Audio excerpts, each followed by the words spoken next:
muadzin gampang-gampang susah, susah-susah gampang. Gampang kalau dia mau. Apalagi suaranya sudah enak, azannya enak, enak didengar. Susahnya apa? Maukah istiqamah? Tidak kemana-mana, tidak keluar, tidak pergi melulu, tidak punya kegiatan yang banyak di luar. Dia harus standby setiap 5 waktu itu. Ini beratnya bagi mereka yang belum mampu istiqamah tinggal di rumah. Sehingga tidak mungkin dia bisa menjadi seorang muadzin kalau dia sedang ada di Pondok Soga, begitu Pak Heru. Ya, gitu. Jadi seorang muadzin dia orang yang sudah istiqamah, dia tetap 5 waktu menjadi seorang muadzin. Maka pahalanya sangat besar.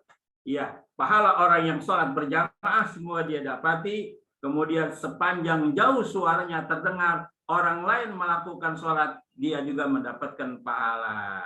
Jadi inilah keberuntungan, keutamaan orang yang suka atau orang yang muadzin. Udah sampai situ. Kemudian bagaimana orang yang imam?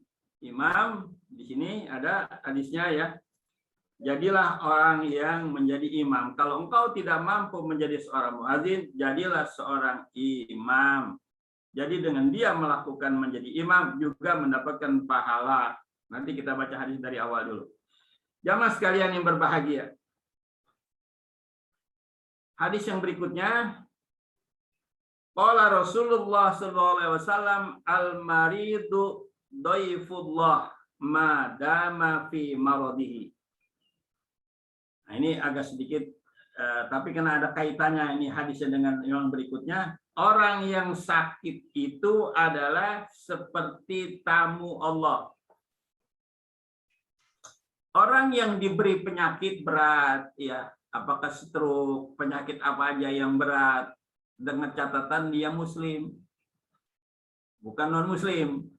Dia muslim yang selama ini dia beriman pada Allah, taat pada Allah, Rasulullah, jauh dari barang haram. Dia sakit, dikasih sakit yang berat. Nah, dia dihitung seorang tamu Allah Subhanahu wa taala madama fi maradihi, selama ia sakit. Selama sakit, selama dia bersabar ketika diberikan penyakit, tidak menyalahkan orang, tidak marah-marah. Biasanya kan orang kalau sakit amarahnya cepat. Iya. Suami sakit, dikit-dikit bentak istri, minta air lambat aja kadang-kadang marah. Ya, ini nggak boleh. Jadi kalau kita yang sudah belajar di Talim Angkasa 56 di Zoom ini, kalau kita kebetulan dikasih penyakit, jangan marah-marah. Jangan marahin istri, jangan marahin anak, jangan marahin orang yang mengurus kita. Sebab dia sudah bersabar mengurus kita. Sebaliknya bagi mereka yang kebetulan mengurus orang sakit, tambahin sabarnya yang banyak. Supaya dia tidak amarah. Karena itu pahala juga dari Allah Subhanahu wa taala. Yarfa'u lahu kulla yaumin amila sab'ina syahidan. Allah angkat derajatnya setiap hari selama dia bersabar ketika dia mendapatkan penyakit. Amal 70 orang syahid, 70 orang mati syahid, dia bisa raih itu pahalanya bagi orang yang dikasih sakit agak berat dan dia bersabar ketika dia dalam keadaan sakit seperti itu. Selanjutnya, fa in afahu min maradihi kharaja min dzunubihi ka yaumi waladhu ummu. Kalau orang yang sakit parah tadi sembuh sakitnya, maka bersamaan dengan kesembuhan sakitnya Allah ampuni dosanya seperti ia baru lahir. Nah, ini orang-orang yang Islam, orang yang beriman, apapun yang terjadi pada dirinya selalu baik. Hasan, selalu baik. Jadi jangan mengeluh, jangan apa, semua itu adalah sudah qadar Allah Subhanahu wa taala untuk orang itu. Makanya saya sering mengatakan ada orang yang pengen masuk surga. Rabbana atina fid dunya hasanah wa fil akhirati hasanah wa qina adzabannar. Dia doa lagi supaya dia masuk surga, jangan diazab api neraka. Sementara amal baiknya nggak cukup untuk ukuran masuk surga. Pengen masuk surga, tapi amal baiknya males. Sekedar sholat wajib aja yang dilakukan. amal-amal baik tidak ada. Artinya nanti di yaumil mahsyar kalau dihitung-hitung sama malaikat nggak cukup dia untuk masuk surga. Nilai amal solehnya tidak cukup masuk surga. Jadi bagaimana caranya? Doanya sudah diterima Allah Subhanahu wa taala. Nah, orang itu dikasih sakit yang berat. Ketika dia bersabar, maka nanti akan mencukupi nilai dari kesabaran yang diberi penyakit itu bisa masuk surga. Nah, makanya saudara-saudara sekalian, kalaupun ada di antara kita yang dikasih penyakit berat seberat apapun, kita bersabar karena orang muslim, orang yang beriman ketika dia memahami apa yang terjadi pada dirinya, insya Allah semua itu ada hikmahnya dan dapat mengampuni segala dosa. Ada kalanya orang yang beriman, orang muslim pengen masuk surga, sementara dosanya masih banyak. Yang kedua, kalau tadi dosanya nggak ada, tapi amal solehnya dikit, pengen masuk surga. Ini ada orang dosanya terlalu banyak dari muda, ya pengen masuk surga, sementara hanya sekedar taubat, tapi tidak banyak amal soleh. Cara Allah Subhanahu Wa Taala yang lebih halus, dikasih penyakit juga yang berat. Dengan cara dikasih penyakit yang berat, di situ Allah akan ampuni dosanya, di situ Allah akan kasih amal orang mati syahid, sehingga cukuplah persyaratan untuk dia bisa masuk surga Allah Subhanahu wa Ta'ala. Oleh karenanya, kalau kita tidak ingin sakit yang berat-berat terlalu banyak, perbanyaklah amal soleh kita ketika kita sehat. Insya Allah, sampai maut datang, kita tetap sehat dan bugar. Tidak Allah uji dengan beberapa penyakit yang berat-berat. Kalaupun ada penyakit yang ringan namanya. Amin ya Rabbal alamin. Amin ya Rabbal alamin. Kita lanjut. Fa in qada alaihi bil mauti. Sekiranya sakitnya itu sampai terjadi kematian, qada ajalnya itu memang mati sampai dia meninggal, enggak sembuh lagi. Adkhalahul jannata bighairi hisab. Allah akan masukkan dia ke dalam surga tanpa dihisab. Siapa orang yang berhak mendapatkan itu? Nah, orang yang mau bersabar menerima penyakit atas izin Allah Subhanahu wa Ta'ala. Ini yang kadang-kadang orang nggak nerima, saudara ya. Begitu sakit marah-marah melulu, begitu sakit nyalain orang. Ini dibuat orang nih datang ke dukun, nggak jauh orangnya yang membuat penyakit. Nah, ini jadi musyrik ya. Yang mestinya Allah ampuni dosanya malah jadi tambah musyrik dan Allah tidak ampuni dosanya. Jadi orang yang beriman, orang yang muslim, yang paham dia setelah dia ngaji, apapun yang terjadi pada dirinya, dia selalu pasrah dan tawakal pada Allah Subhanahu wa Ta'ala karena dia memahami apa yang terjadi itu hikmahnya yang terbaik buat dia. Jadi apa yang terjadi buat seseorang muslim, orang mukmin, itulah yang terbaik. Kita kadang-kadang saudara-saudara hanya bisa melihat dari sisi lahiriah. Kita lihat orang ditabrak, hancur kepalanya semua ya. Kesian. Kita cuma bilang begitu. Apa sih dosanya? Apa sih kesalahannya? Nah, itulah kehendak Allah sudah. Kalau sudah terjadi begitu, ya sudah kita serahkan kepada Allah secara lahiriah. Kita tidak paham itu terlalu jauh, terlalu dalam ilmunya untuk mengkaji kejadian-kejadian yang terjadi di alam ini, saudara. Ya sudahlah, kita husnuzon pada Allah Subhanahu wa Ta'ala kepada orang itu. Wal muadzinu hajibullah. Orang yang azan itu laksana orang yang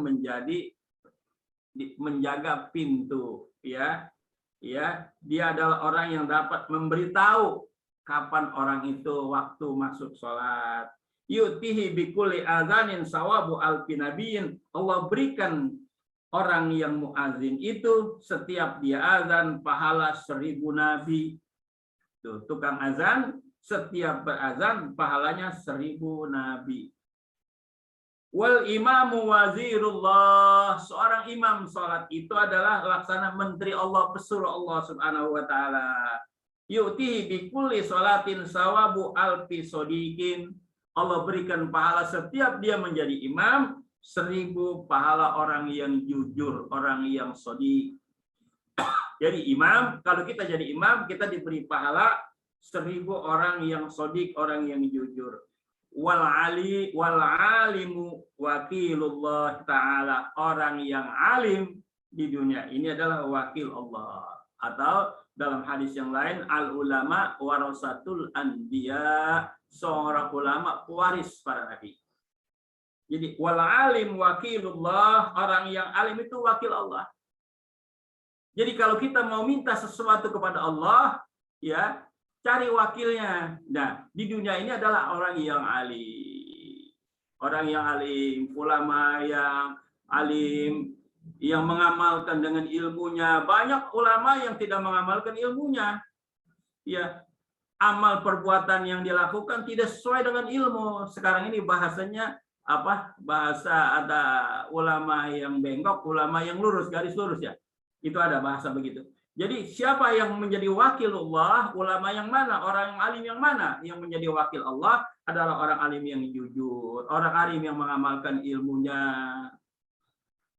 Orang alim yang benar-benar memang ilmunya mumpuni diamalkan, mau mengajarkan orang dengan ikhlas karena Allah semata dan sebagainya. Akhlaknya juga baik, ucapannya baik, seluruhnya dinilai baik. Dia adalah wakil Allah. Jadi kalau kita ketemu kepada orang yang alim itu, kita minta doa. Setiap kita silaturahim, setiap kita bertemu, doain ya alim, ya ustadz, ya ulama, ya guru, doain saya. Nah nanti guru doain kita. Jadi mestinya kalau kita ketemu orang alim, jangan kita minta duit, ya, jangan kita minta udang, ya, kita minta doa pada Allah Subhanahu wa taala. Karena dia adalah wakil Allah, doanya lebih dikabul daripada doa kita. Tapi kita untuk mencari orang yang alim seperti itu kan sekarang susah ya. Ya, susah kita mencarinya orang yang alim seperti itu. Kita lanjut saudara-saudara sekalian. Yu'tihi bikulli hadisin nuran yaumal qiyamah. Orang yang alim setiap dia menyampaikan satu hadis, setiap dia menyampaikan satu ayat Allah Subhanahu wa taala, Allah kasih nilai dia cahaya sampai hari kiamat. Ya Allah, inilah keberuntungan menjadi orang yang alim. Makanya dalam satu hadis, kun aliman. Ya, kun aliman au muta'alliman au mustami'an au muhibban. Fala takun khamisan fatahallak. Jadilah engkau orang yang alim. Hadisnya begitu. Jadi kalau kita mampu, jadilah orang yang alim, orang yang mengajar. Kalau tidak mampu, au muta'alliman, jadilah orang yang belajar. Jadi kalau kita nggak jadi alim, dekati orang alim, kita belajar dengan orang yang alim. Au mustami'an, yang ketiga, jadilah orang suka mendengar, ya. Mau mendengarkan keterangan orang alim, mau mendengarkan pengajian-pengajian yang ketiga. Yang keempat, au muhibban, atau jadilah engkau orang yang cinta saja. Ya, ketika didengar disebut namanya orang alim, kita cinta. Ketika disebut taklim kita senang, bahkan kita suka menyumbang, suka kita bersedia menjadi donasi kepada taklim di mana saja, bukan hanya di radio, di mana saja. Itu kita artinya muhibban, senang terjadinya taklim di mana-mana. Wala takun khamisan, dan janganlah engkau jadi orang yang kelima patah halak, jadi rugi. Orang yang kelima adalah orang yang tidak jadi orang alim, tidak jadi muta'alim, tidak senang mustami'an, tidak senang muhibban kepadanya. Senangnya ganggu. Ya kalau di radio senangnya apa? Ya ganggu, menjimbar dan sebagainya. Itulah patah halak, maka jadilah celakalah engkau. Nauzubillah min dzalik. Jadi orang alim setiap dia menyampaikan satu hadis atau satu ayat, Allah kasih cahaya sampai hari kiamat. Wa kutiba lahu bikulli hadisin ibadatu alfisanah, dan dicatat baginya setiap satu hadis ibadah 1000 tahun. Nah inilah fadilah jadi orang alim.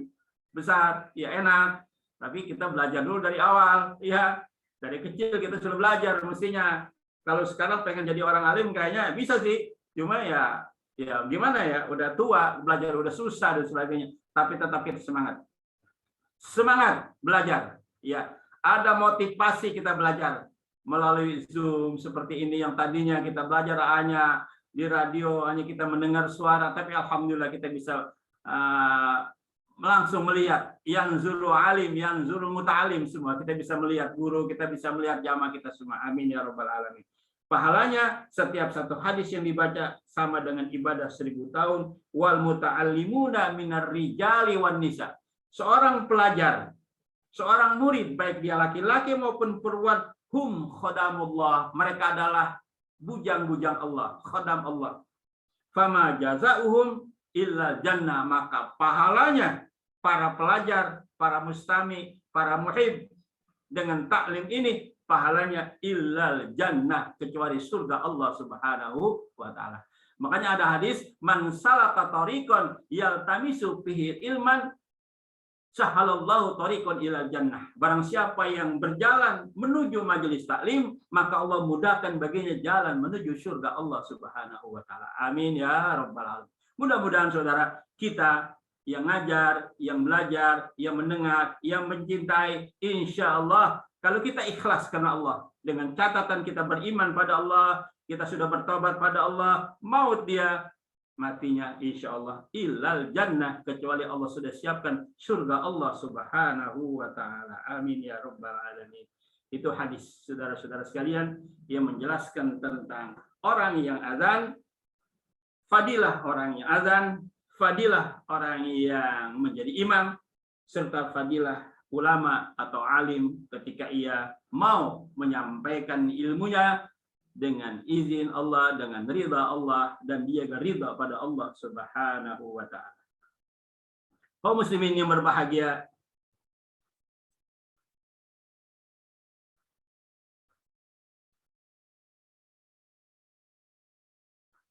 sampai sini dulu ya.